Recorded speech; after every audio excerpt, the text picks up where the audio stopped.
وبرکاتہ۔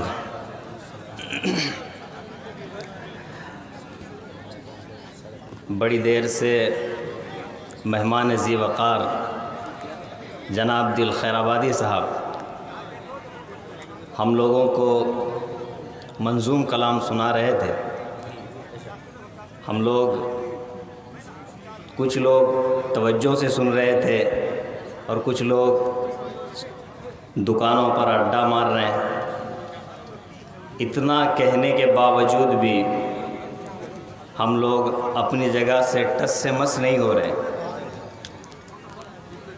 مہمان کو تکلیف بھی ہو رہی ہے کہ ہمارے اتنے کہنے کے باوجود بھی لوگ کیوں نہیں آ رہے، کیا ہماری باتیں سمجھ میں نہیں آتی؟ اس لیے میرے دوستو، دین کی مجلس ہے، اللہ اور اس کے رسول کا کلام سنایا جا رہا ہے۔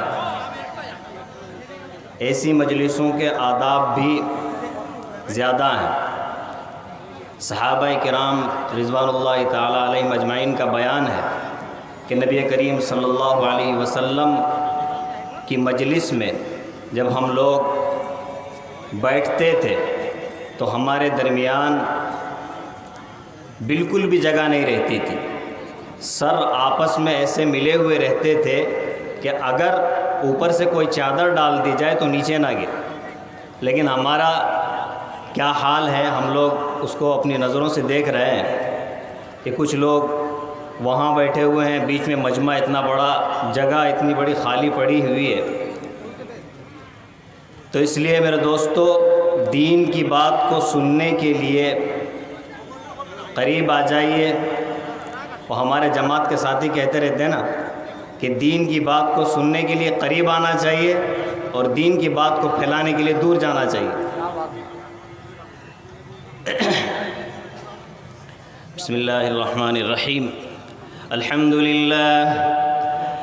للہ نحمده ونستعینه ونستغفره ونؤمن به ونتوکل علیہ ونعوذ بالله من شرور أنفسنا ومن سيئات أعمالنا من يهده الله فلا مضل له ومن يضلله فلا هادي له وأشهد أن لا إله إلا الله وحده لا شريك له وأشهد أن سيدنا ومولانا محمدا عبده ورسوله الذي يرسل إلى الناس كافة بشيرا ونذيرا صلى الله تعالى على خير خلقه محمد وعلى آله وأصحابه وأزواجه وذرياته وسلم تسليما كثيرا كثيرا. أما بعد فأعوذ بالله من الشيطان الرجيم. بسم الله الرحمن الرحيم. يا أيها الذين آمنوا كتب عليكم الصيام كما كتب على الذين من قبلكم لعلكم تتقون. صدق الله مولانا العظيم. قال النبي صلى الله تعالى عليه وسلم: من صام رمضان إيمانا واحتسابا غفر له ما تقدم من ذنبه، أو كما قال رسول الله صلى الله تعالى عليه وسلم. معزز سامعین، عزیزان گرامی، حاضرین جلسہ، پردہ نشین خواتین، مائیں اور بہنیں، اور اسٹیج پر رونق افروز علماء کرام، دور دراز سے تشریف لانے والے مہمانان کرام، اللہ جل جلالہ و عم نوالہ کا بے شمار احسان اور کرم ہے کہ اللہ تبارک و تعالی نے مجھے اور آپ کو دین کی نسبت پر ایک مبارک مجلس میں جمع فرمایا۔ میرے دوستو، دنیا میں جلسے، جلوس اور مجلسیں تو بہت ساری لگتی ہیں، لیکن یہ دین کی مجلس ہے۔ یہاں پر اللہ اور اس کے رسول اور علماء حقانی کے اقوال، ان کے افعال، ان کے اعمال، ان کے اخلاق، ان کی زندگی کے بارے میں بات کی جائے گی۔ اس لیے میرے دوستو اس مجلس کا احترام کریں اور اللہ تبارک و تعالیٰ سے دعا بھی کریں کہ اللہ تبارک و تعالیٰ مجھے اور آپ کو ایسی مجلسوں میں بار بار شریک ہونے کی توفیق نصیب فرمائے۔ میرے دوستو، میں نے ابھی آپ لوگوں کے سامنے قرآن کریم کی ایک آیت کی تلاوت کی ہے اور ایک حدیث بھی تلاوت کی ہے۔ اللہ تبارک و تعالیٰ نے مجھے اور آپ کو ایمان والا بنایا ہے، اور ایک ایمان والے کے لیے سب سے ضروری چیز اللہ کے حکم کو پورا کرنا اور اللہ کے دیے ہوئے احکامات کو دنیا میں نافذ کرنا، یہ اس کا زندگی کا مقصد ہے۔ نبی کریم صلی اللہ تعالیٰ علیہ وسلم جس دین کو لے کر دنیا میں تشریف لائے، اس دین کے اوپر چلنا یہ مسلمانوں کا مقصد حیات ہے۔ اس مقصد میں اگر ہم کامیاب ہیں تو میرے دوستو ہماری زندگی کامیاب ہے، اور اگر ہم اس مقصد سے ہٹ چکے ہیں تو ہماری دنیا اور آخرت دونوں خراب ہو چلی ہے۔ اللہ تبارک و تعالیٰ سے دعا ہے کہ اللہ تبارک و تعالیٰ مجھے اور آپ کو دین پر چلنے والا بنا دے، اور اس فتنے کے زمانے میں دین پر چلنا ہم سب کے لیے آسان فرما دے۔ میرے عزیزو، ہم لوگوں کو معلوم ہے کہ یہ شعبان کا مہینہ چل رہا ہے، اور 2-3 دن کے بعد رمضان المبارک کا ایک مبارک مہینہ ہمارے سامنے آ رہا ہے۔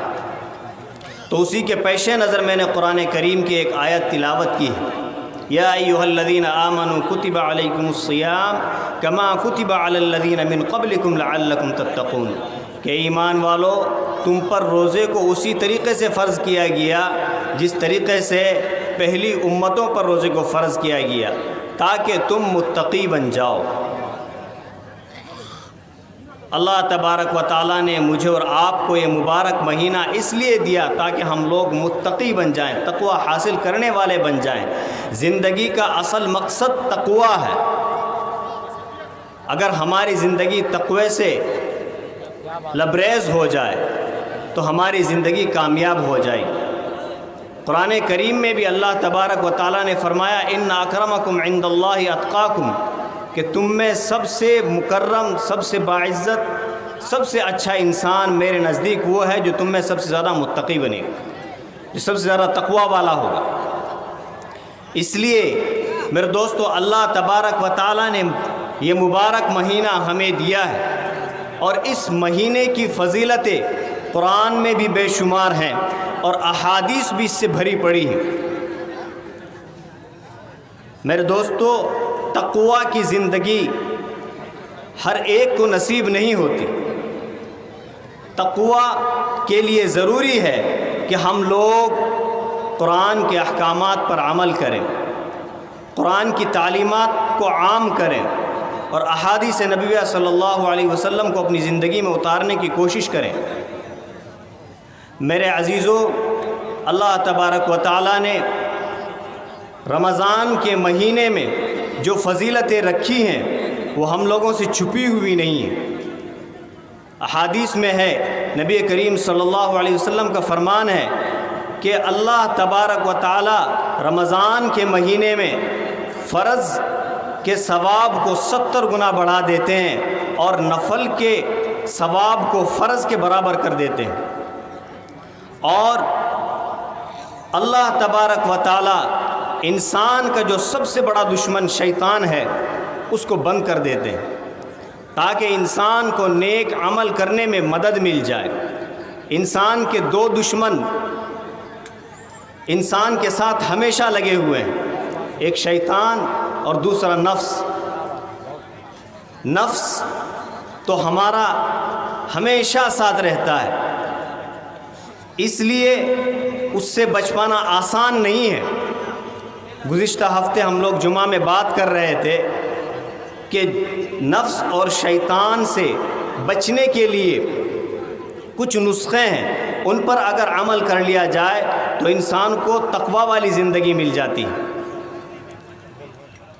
اللہ تبارک و تعالیٰ نے شیطان کو رمضان المبارک میں اس لیے بند کیا تاکہ انسان صرف ایک دشمن سے لڑے، اور وہ ہے انسان کا اپنا نفس، اور نفس بھی پھر نفس امارہ جس کی قرآن میں برائی ہے، وما ابرئ نفسی ان النفس لامارۃ بالسوء، اور ایک نفس لوامہ ہے جو انسان کو اچھے کاموں کے لیے ابھارتا ہے، جو انسان کو برے کاموں سے روکتا ہے۔ وہ انسان کا اگر نفس امارہ پر نفس لوامہ اگر غالب ہو جائے تو اللہ تبارک و تعالیٰ ایسے انسان کو تقوی عطا فرما دیتے ہیں۔ لیکن آج ہماری زندگی گناہوں سے بھری پڑی ہوئی ہے، ہر ایک کام ہمارا صبح سے لے کر شام تک کوئی بھی عمل اللہ کے نزدیک ایسا نہیں ہوتا ہے جو اللہ کو خوش کرنے والا ہو۔ صبح اٹھتے ہیں، سب سے پہلے صبح کی فجر کی نماز قضا، اللہ کا سب سے پہلا حکم توڑ دیا۔ میرے دوستو، حدیث شریف میں ہے کہ جس آدمی اور منافق پر دو نمازیں سب سے زیادہ بھاری ہوتی ہیں، ایک عشاء اور ایک فجر، اور ایک حدیث میں ہے کہ جس آدمی نے فجر کی نماز پڑھ لی تو اس نے شیطان کے مقابلے میں پہلی فتح حاصل کر لی۔ حدیث شریف میں ہے کہ نبی کریم صلی اللہ علیہ وسلم کا فرمان ہے کہ میری امت کی برکت صبح کے وقت میں ہے، لیکن یہ امت صبح کے وقت میں سوئی ہوئی رہتی ہے۔ صبح کے وقت میں اس امت کی برکت رکھی ہوئی ہے۔ آج ہمارا ہر ایک عمل سنتوں کے بھی خلاف، قرآن کے بھی خلاف، ہر ایک دین کے خلاف ہمارے کام ہوتے ہیں۔ میرے عزیزو، اللہ تبارک و تعالیٰ نے ہمیں تو نبی کریم صلی اللہ تعالیٰ علیہ وسلم کا امتی بنایا ہے، ایسے نبی کا امتی بنایا جس کے لیے اللہ تبارک و تعالیٰ نے، جس کو قرآن کریم میں اللہ تبارک و تعالیٰ کہتا ہے کہ وَلَسَوْفَ يُعْطِيكَ رَبُّكَ فَتَرْضَىٰ، کہ ہم تجھے اتنا دیں گے، اے میرے محبوب ہم تجھے اتنا دیں گے کہ تو مجھ سے راضی ہو جائے گا۔ میرے دوستو، اندازہ تو لگائیے کہ نبی کریم صلی اللہ تعالیٰ علیہ وسلم سے میرے رب کو کتنی والہانہ محبت تھی، کس درجے محبت تھی کہ جتنے بھی انبیاء علیہ السلام دنیا میں تشریف لائے، سارے کے سارے اپنی رب کی رضا چاہتے ہیں۔ آدم علیہ السلام سے لے کر عیسیٰ علی نبینا علیہ السلام تک جتنے بھی انبیاء کرام دنیا میں تشریف لائے، سارے کے ساروں کا مقصد ایک ہی تھا، سارے کے سارے اعمال کو کرنے کا مقصد ایک ہی تھا کہ اللہ راضی ہو جائے۔ لیکن جب باری آتی ہے جناب محمد الرسول اللہ صلی اللہ تعالیٰ علیہ وسلم کی تو اللہ تبارک و تعالیٰ کہتا ہے، اے میرا رب، اے میرے محبوب، ہم تیری رضا چاہتے ہیں، تیری رضا جس میں ہے ہم اسی کام کو کریں گے، جو تو چاہے گا ہم تجھے وہی دیں گے۔ کل قیامت کا دن ہوگا میرے دوستو، میرے اور آپ کے آقا جناب محمد رسول اللہ، پوری مخلوق پریشانی کے عالم میں مبتلا ہوگی، سارے کے سارے انبیاء کرام یا ربی نفسی نفسی کی صدائیں بلند کرتے ہوئے رہیں گے، اور سارے کے سارے اضطراب و پریشانی کے عالم میں مبتلا رہیں گے۔ لیکن اس درمیان ایک آواز اٹھے گی، یا رب حبلی امتی، یا رب حبلی امتی، اے میرے رب میری امت۔ اس پریشانی کے عالم میں بھی نبی کریم صلی اللہ علیہ وسلم اپنی امت کو بھی نہیں بھولیں گے۔ لیکن میرے دوستو، آج ہمیں اپنے اوپر افسوس ہونا چاہیے کہ اتنے پیارے نبی کی امت ہونے کے باوجود ہم کن کاموں میں مبتلا ہیں۔ اسی نبی کی سنتوں کو جا کر دکانوں میں ذبح کرتے ہیں، اسی نبی کی سنتوں کے خلاف ہر ایک کام کو انجام دیتے ہیں۔ ہمارا سر سے لے کر پاؤں تک ہمارا چلنا پھرنا دوسروں کی اتباع میں ہوتا ہے، کوئی بھی کام سنتوں کے مطابق ہمارا نہیں ہے۔ ہم ہر ایک کام میں یہود و نصارہ کی پیروی کرتے ہیں، کوئی بھی کام ہمارا سنتوں کے مطابق نہیں ہوتا ہے۔ اس کی وجہ یہ ہے کہ ہم لوگوں نے نبی کریم صلی اللہ علیہ وسلم کی تعلیمات کو کبھی سیکھا ہی نہیں، نبی کریم صلی اللہ علیہ وسلم جن تعلیمات کو لے کر دنیا میں تشریف لائے تھے، نبی کریم صلی اللہ علیہ وسلم کا فرمان ہے بعثت لأتمم مکارم الاخلاق، مجھے دنیا میں اچھے اخلاق کو عام کرنے کے لیے بھیجا گیا ہے۔ لیکن آج ہمارے اخلاق کس درجے گرے ہوئے ہیں، اس کو دیکھنے کی ضرورت ہے، غور و فکر کی ضرورت ہے۔ میرے دوستو، اللہ تبارک و تعالیٰ نے حلال اور حرام دونوں کو واضح طور پہ بیان کر دیا ہے، حلال بھی واضح اور حرام بھی واضح۔ لیکن آج اس امت کا ایک ایک فرد، کچھ لوگ گنے چنے افراد ہیں جو حرام سے بچنے کی کوشش کرتے ہیں۔ میرے دوستو، میں اس گاؤں میں رہتا ہوں، مجھے اس گاؤں کے حالات کا بخوبی علم ہے۔ میرے کچھ جوان اس بستی کے کچھ گناہوں میں، کچھ حرام کاری میں مبتلا ہو گئے ہیں، وہ ہے حرام کمائی، جس کو ہم لوگ لاٹری کے نام سے جانتے ہیں۔ قرآن کریم میں ہے یا ایھا الرسول کلوا من الطیبات، اے رسول تم لوگ جو ہے وہ پاک چیزوں کو کھاؤ۔ یا ایھا الذین آمنوا کلوا من طیبات ما رزقناکم واشکروا للہ، اے ایمان والو، اللہ تبارک و تعالیٰ نے تمہیں حلال روزیاں دی ہیں، تم اس میں سے کھاؤ اور اللہ کا شکر ادا کرتے رہو۔ لیکن آج افسوس کی بات کہ ہمارا صبح اٹھنا ہوتا ہے اور سوچ فکر رہتی ہے کہ آج ہمارا نمبر لگا ہے کہ نہیں، کل جو ہم نے پرچی پھاڑی تھی وہ نمبر ہمارا آیا ہے کہ نہیں۔ اس میں ہم لوگ اپنا وقت برباد کرتے ہیں اور اپنی حلال کمائی کو، اپنے خون پسینے کی کمائی کو، جو لوگ سیمنٹ گوڈاؤن میں کام کرتے ہیں، سار گوڈاؤن میں کام کرتے ہیں، وہ اپنے حلال کمائی کو لے کے جا کر کہاں ڈال رہے ہیں؟ وہ لوٹری والوں کے سامنے لے کے اس کو برباد کر رہے ہیں۔ حلال روزی کا تلاش کرنا یہ بھی فرض ہے۔ کیا ہے؟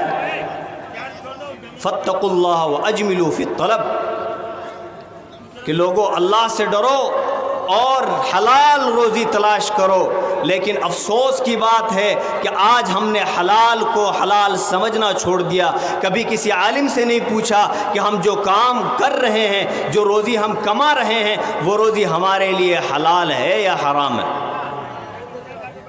ہم لوگ ایک دم سے امیر ہونا چاہتے ہیں، ایک دم سے امیر ہونا چاہتے ہیں، ایک دم سے کروڑ پتی بننا چاہتے ہیں۔ یاد رکھیے میرے دوستو، حرام دیکھنے میں بہت زیادہ ہوگا لیکن اللہ تبارک و تعالیٰ اس کے اندر سے برکت کو اٹھا لیتے ہیں۔ حلال دیکھنے میں کم ہوگا لیکن اللہ تبارک و تعالیٰ اس کے اندر برکت کو بہت زیادہ رکھتے ہیں۔ حرام کی کمائی دیکھنے میں بہت زیادہ ہوتی ہے لیکن اللہ تبارک و تعالی حرام کی کمائی اپنے ساتھ بیماریاں بھی لے کر آتی ہے، پریشانیاں، بلا اور مصیبتوں کو بھی ساتھ میں کھینچ کر لاتی ہے۔ آج ہمارا جوان کیا چاہتا ہے کہ گھر میں بیٹھ کے کچھ کرنا نہ پڑے، ایسے ہی حاصل ہو جائے۔ میں بتاؤں، نبی کریم صلی اللہ علیہ وسلم پر قربان جائیے جس نے اپنی امت کو ایک ایک کام پریکٹیکل کر کے دکھایا ہے، صرف زبانی طور پہ نہیں کیا بلکہ آپ نے اس کو عملاً کر کے دکھایا ہے۔ ایک صحابی، انصاری صحابی ہیں، اللہ کے رسول صلی اللہ علیہ وسلم کی خدمت میں تشریف لائے اور سوال کیا کہ اللہ کے رسول، میرے گھر میں کچھ کھانے پینے کے لیے نہیں ہے۔ آپ نے فرمایا کہ گھر میں کچھ بھی نہیں ہے؟ بولے کہ نہیں، کچھ نہیں ہے۔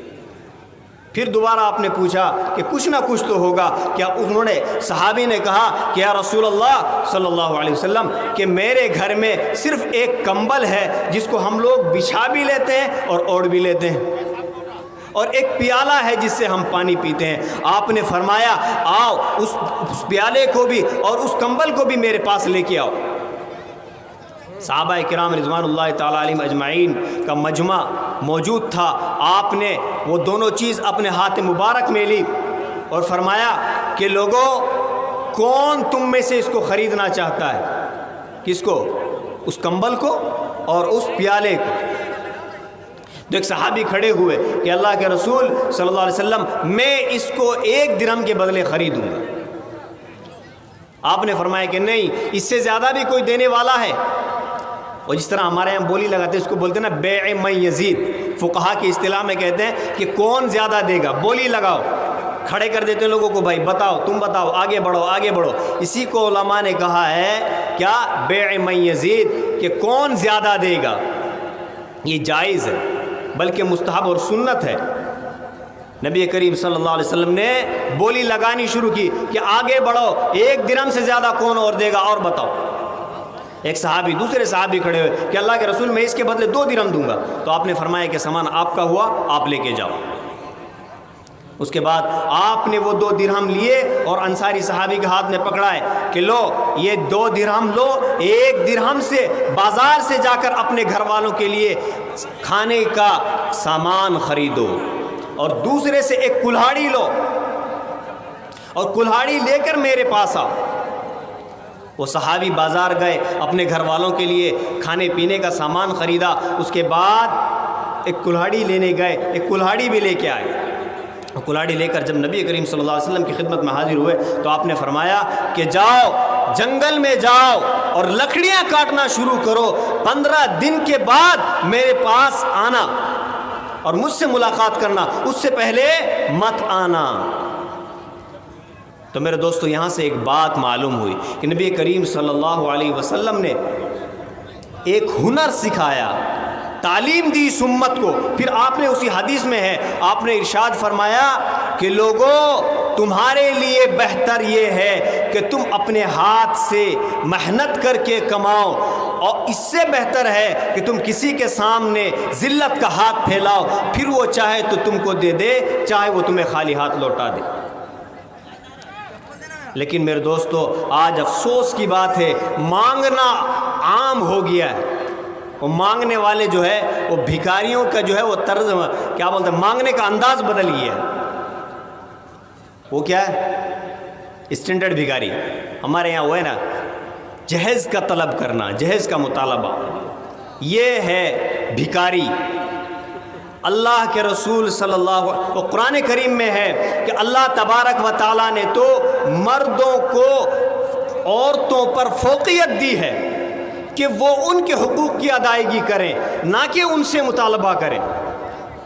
شریعت نے تو عورتوں کے لیے مہر کو فرض قرار دیا ہے، نہ کہ مرد کو کہا ہے کہ تو عورت سے مطالبہ کر، ہے کہ نہیں؟ جب آپ نکاح کراتے ہو، جب مولانا صاحب نکاح پڑھاتے ہیں، امام صاحب جب نکاح پڑھاتے ہیں تو وہاں ایک چیز امام صاحب کہتے ہیں کہ بھائی بتاؤ آپ کا مہر کتنا ہے؟ تو کس سے مانگا جاتا ہے؟ عورت سے کہ مرد سے مانگا جاتا ہے؟ بھائی عورت سے، مرد سے مانگا جاتا ہے کہ عورت سے مانگا جاتا ہے؟ مرد سے مطالبہ ہوتا ہے۔ اور مرد کے لیے یہ بھی ذمہ داری اس کو نبھانی پڑتی ہے، اس پر یہ حق اس کے ذمہ عائد کیا جاتا ہے کہ عورت کے کپڑے اور اس کے رہنے اور اس کے کھانے کا انتظام بھی وہ کرے۔ یہ عورت کے ذمہ ہے، یہ مرد کے ذمہ ہے۔ لیکن آج کیا ہو گیا؟ معاملہ الٹا ہو گیا۔ جوان جو ہے وہ عورت بن گیا، مطالبہ کرنے والا بن گیا۔ وہ کہنے لگا کہ مجھے گاڑی چاہیے، مجھے 1 لاکھ 1.5 لاکھ روپے چاہیے، اور اگر کوئی سرکاری نوکری والا ہو تو پھر کیا کہتے ہیں کہ بھائی مجھے 5 لاکھ 6 لاکھ روپے چاہیے۔ اللہ تبارک و تعالیٰ نے اتنی بڑی نعمت، ایک باپ اپنی بیٹی کو زندگی بھر اس کو نخرے کے ساتھ پالتا ہے، اس کی ہر ایک ضد کو پورا کرتا ہے۔ باپ کے گھر سے ایک زندہ جنازہ نکل کے جاتا ہے اور آپ اس سے مطالبہ کر رہے ہیں کہ آپ لڑکی بھی لے کے جا رہے ہیں، پھر پیسوں کا بھی مطالبہ ہے، جہیز کا بھی مطالبہ ہے۔ باپ تو کوشش یہ کرتا ہے کہ میری بیٹی کو کسی بھی طریقے کی کوئی تکلیف نہ آئے، کوئی بھی پریشانی اس کی زندگی میں نہ آئے، اسی لیے اس کی زندگی میں آنے والے جتنے بھی سامان کی ضرورت ہوتی ہے وہ حتی الامکان کوشش کرتا ہے کہ ان کو پورا دے دے۔ لیکن اس کے باوجود بھی کچھ لوگ کیا کرتے ہیں، ہمارے جوان کہتے ہیں، زبان سے کہتے ہیں کہ ہمیں اتنا چاہیے، یہ چیز چاہیے، فلاں کمپنی کی گاڑی چاہیے، R15 چاہیے، 4 ویلر چاہیے۔ اب تو بات آگے بڑھنے لگی ہے، 4 ویلر کی ڈیمانڈیں بڑھنے لگی ہیں، مطالبے بڑھنے لگے ہیں۔ میرے دوستو یاد رکھیے، اللہ تبارک و تعالیٰ کل قیامت کے دن سوال کرے گا کہ ہم لوگوں نے آپ کو ایک عورت کی شکل میں ایک بہترین نعمت سے نوازا تھا، جو تمہارے لیے تمہارا عزت کا لباس بن کے آئی ہے، جس کے حقوق تمہارے ذمہ دیے گئے تھے، تم نے اس کو کس حیثیت سے رکھا ہے، تم نے اس کے حقوق کی ادائیگی کس حد درجے کی ہے، کس طریقے کی اس سے محبت کی ہے، یہ سارے سوالات اس سے ہوں گے۔ کس سے؟ مرد سے سوال ہو۔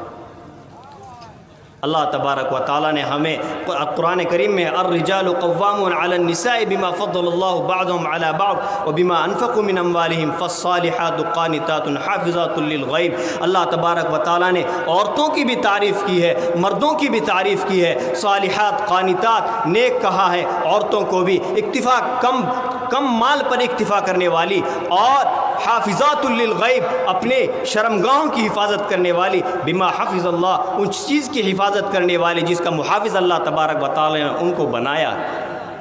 میرے دوستو، آج عورتوں کے ساتھ زیادتی والا معاملہ بہت بڑا ہوا ہے، اس لیے غور و فکر کرنے کی ضرورت ہے. مردوں سے درخواست ہے کہ وہ اپنے عورتوں کے ساتھ حسن سلوک کریں. نبی کریم صلی اللہ علیہ وسلم کا فرمان ہے خیارکم خیارکم لأہلہ، تم میں بہتر انسان وہ ہے جو اپنے گھر والوں کے لیے بہتر ہو. گھر والے اگر گواہی دے دیں کہ ہمارا مرد بہتر ہے تو یاد رکھیے حقیقت میں آپ اللہ اور اس کے رسول کی نظروں میں بھی بہتر ہیں. اور اگر آپ کی گھر والی آپ کے بارے میں گواہی دے کہ آپ بہتر نہیں ہیں، آپ اچھے شوہر نہیں ہیں، تو یاد رکھیے آپ اللہ کے اس کے رسول کی نظروں میں بھی بہتر نہیں ہیں. لیکن یہ بات عورتوں کی شریعت کی نظر میں ہی سنی جائے. لا طاعت لمخلوق فی معصیت الخالق، کہ بندے کی بات، مخلوق کی بات وہیں تک مانی جائے گی جہاں پر اللہ کے حکم کو توڑا نہ جا رہا. میرے دوستوں، میں بتا رہا تھا وہ صحابی اللہ کے رسول صلی اللہ علیہ وسلم کی خدمت میں 15 دن کے بعد تشریف لائے. ان کے ہاتھ میں 15 درہم تھے. کتنے درہم تھے؟ 15 درہم تھے. آپ نے فرمایا جاؤ ان سے کپڑا بھی خریدو، اپنے گھر والوں کی ضرورتوں کے سامان بھی خریدو، اس کے بعد اپنے گھر جاؤ. نبی کریم صلی اللہ علیہ وسلم نے ہمیں طریقہ سکھلایا ہے کہ حلال کمائی کیسے کرنی ہے. نبی کریم صلی اللہ علیہ وسلم سے کسی نے پوچھا کہ اللہ کے رسول صلی اللہ علیہ وسلم سب سے بہتر روزی، سب سے بہتر مال کون سا ہے؟ آپ نے فرمایا وہ ہے جس کو تم نے اپنے ہاتھ سے کمایا، جس کو تم نے اپنے ہاتھوں سے کمایا. آج افسوس کی بات ہے کہ آج ہم اپنی محنت کی کمائی کے پیسے بھی حرام جگہ میں لے جا کے ڈال دے رہے ہیں.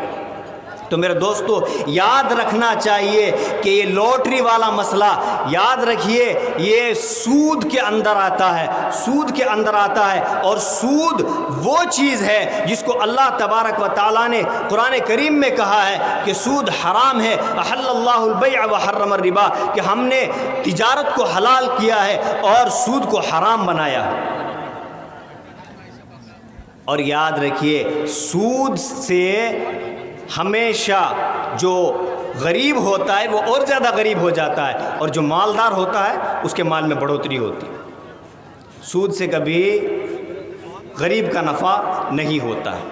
اس لیے میرے دوستو، حلال روزی کو تلاش کرنے کی کوشش کرو اور اللہ تبارک و تعالیٰ سے دعا کریں کہ اللہ تبارک و تعالیٰ ہم سب کو حلال روزی عطا فرمائے.